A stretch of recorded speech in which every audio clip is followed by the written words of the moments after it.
Well, welcome to the presentation of my PhD research on paper for the PLE conference, which is all to do with the monitoring of passive houses and the corresponding radon concentrations in these homes.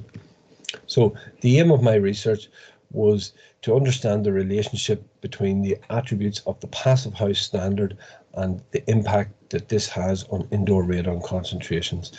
So I wanted to test the hypothesis that specific levels of air tightness combined with mechanical ventilation would lead to a positive impact on radon concentrations. So the main objectives were to carry out live testing on actual indoor radon concentrations in certified passive house buildings, and then to quantify the difference between indoor radon concentration levels in these homes and compare them against local, regional and national data references for radon.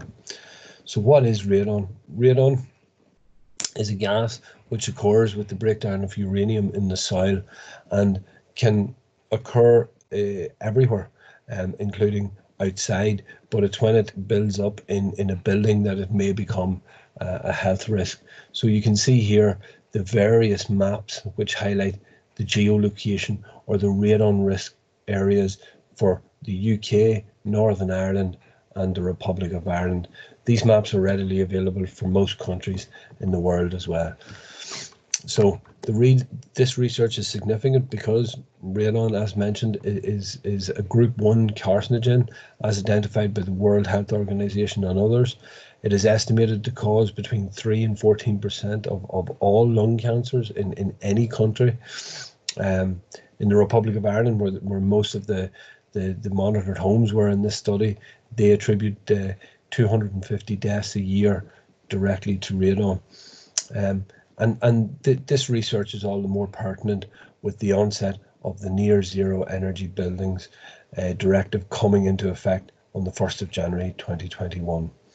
So here's the first results of this study, which shows that the passive house sample comes in with an average of 36 becquerels. This is 60% lower than the national average in the Republic of Ireland. So this is a very positive finding. Also, in this slide, you will notice the target level and the action level corresponding at 100 becquerels and 200 becquerels in the slide there as well, with the green and red lines. So we have secondary data available with the National Radon Survey, which was carried out by the Environmental Protection Agency in 2015. We have a comparison sample from this study and also, as mentioned, the passive house sample. So we can see in this graph how they compare with a number of percentages against both the number of homes that are higher than the 200 becquerels and the number of homes or the percentage that is higher than 100 becquerels, a maximum, a minimum, and then also the average there at the bottom. So again, very, very positive and favourable results from the perspective of the passive house sample. You'll see at the bottom there, 80% of the sample is below 45 becquerels, which corresponds with the ALARA principle, and also 93% fall below 100 becquerels, which is the action level. Again, very positive. So moving on now, we're looking at the construction types. So in this research study, there was 2 main construction types, which were timber frame and masonry construction, very common to the UK and Ireland. So what was found across this, and we can see here in this graph, both downstairs, upstairs, and the averages were found over the 97 homes. So there's 39 timber frame houses in the study and 58 masonry.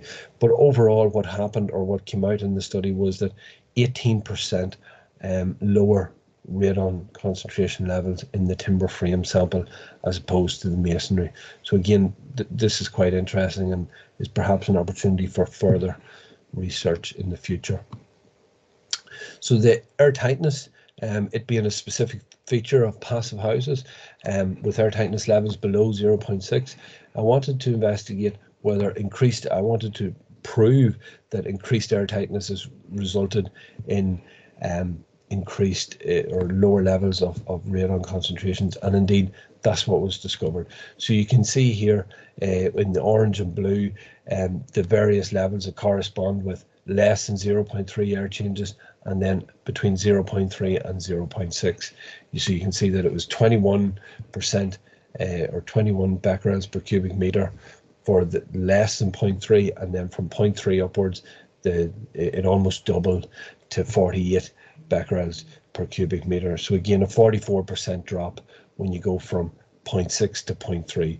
Therefore, the conclusion is that air tightness, quite logically, is better for indoor radon concentrations. So we also carried out a case study sample, which was homes specifically located in the highest radon risk areas. These homes had to be a certified passive house, but also right next door we needed to have a home that was just a standard home. So we got 10 of these locations all in all, and you can see quite interestingly across there's two that jump out. Cases 8 and 9, the house that wasn't passive house had quite elevated levels of radon.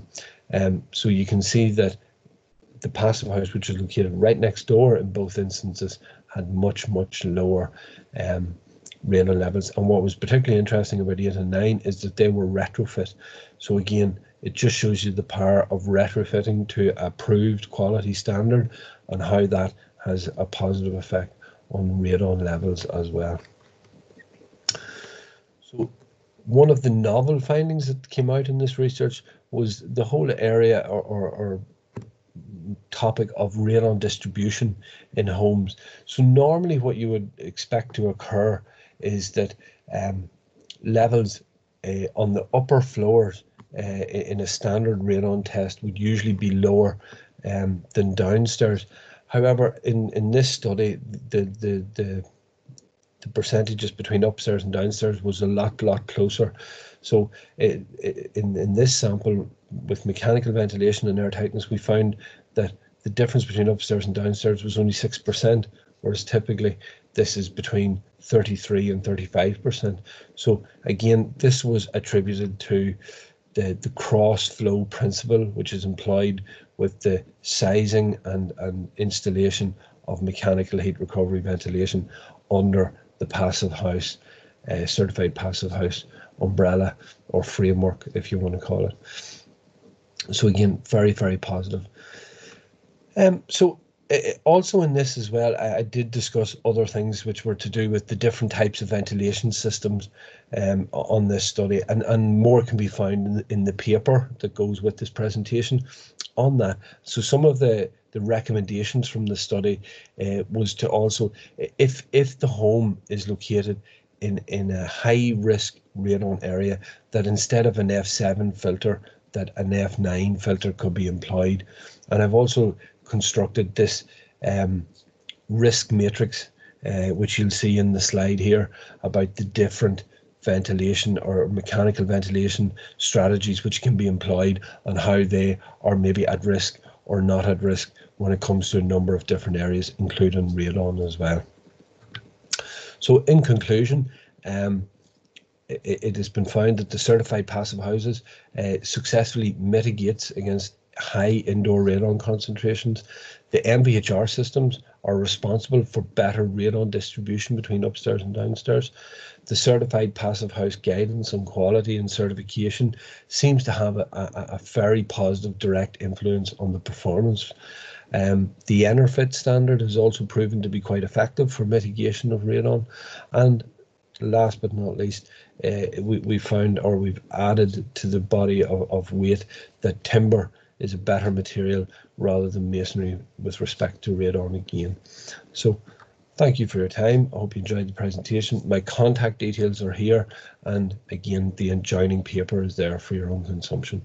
So thanks very much. Okay.